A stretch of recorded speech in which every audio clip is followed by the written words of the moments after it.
एक दिन बादशाह अकबर का दरबार लगा हुआ था। तभी भरे दरबार में एक औरत अपने साथ एक आदमी को लेकर आई और बोली, जहाँपना, इस आदमी ने मेरे सारे गहने छीन लिए। जब बादशाह ने उस आदमी से इसकी वजह पूछी तो वह आदमी हाथ जोड़कर बोला, जहाँपना, मैं परदेसी आदमी शहर घूमने आया था। रास्ते में ये औरत मिली और आपके दर्शन कराने का वादा करके मुझे यहाँ ले आई और आपको देखने की लालसा से मैं इसके पीछे पीछे चला आया। मैं बिल्कुल सच कहता हूँ, मैंने इसके कोई गहने नहीं छीने। ये सुनकर वह औरत बोली, हुजूर, ये आदमी बिल्कुल झूठ बोल रहा है। मेरे सब जेवर छीन कर अब निर्दोष बन रहा है। बादशाह अकबर दोनों की बात से कुछ भी नतीजा नहीं निकाल सके कि दोषी कौन है।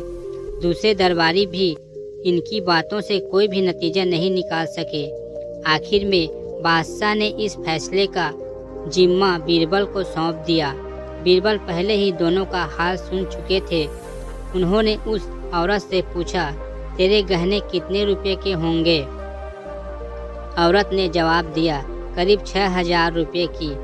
बीरबल ने उस औरत की शक्ल देखी। उन्होंने समझ लिया कि इसके पास इतने रुपये के गहने कहाँ होंगे।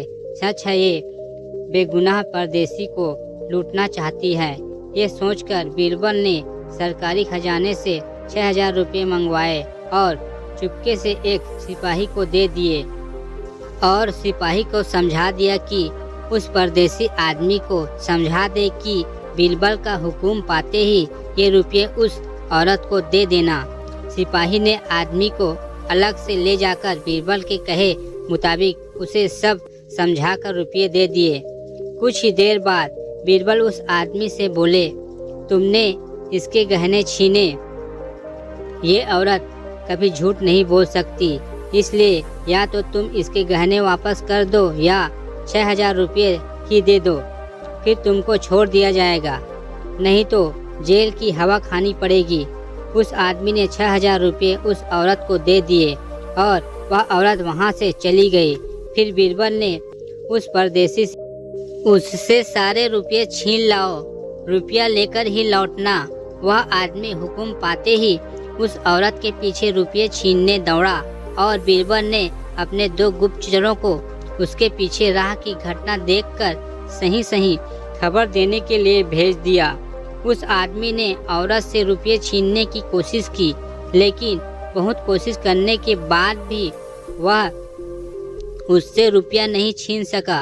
वह औरत उस आदमी का हाथ पकड़कर बोली, चल, जहाँ पर मुझे रुपया मिला वहीं चलकर दूंगी। इन दोनों के पहुंचने से पहले ही गुप्तचरों ने उस औरत और आदमी का सारा हाल बता दिया। ये बात सुनकर बीरबल को और भी भरोसा हो गया कि औरत ही धोखेबाज है। थोड़ी देर बाद ही आदमी को लेकर वह औरत दरबार में आई और बोली, बीरबल जी, जो रुपये आपने मुझको दिलवाए उस रुपये को ये आदमी मुझसे रास्ते में छीन रहा था। मैंने इसकी एक ना चलने दी और आपके सामने ले आई हूँ।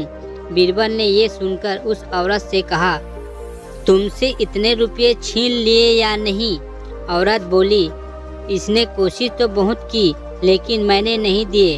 अब बीरबल ने उस औरत को डांट कर कहा, जो आदमी तुमसे रुपये छीनने की ताकत नहीं रख सकता उसके द्वारा तुम्हारे गहने छीन जाना कैसे मुमकिन है? तू झूठी है, रुपये अभी वापस कर। बीरबल के तर्क के आगे औरत ने अपनी गलती स्वीकार कर ली और उसने सारे रुपये वापस कर दिए। दोस्तों, कहानी पसंद आई हो तो वीडियो को लाइक और शेयर करें और चैनल पर पहली बार आए हो तो चैनल को सब्सक्राइब करें। धन्यवाद।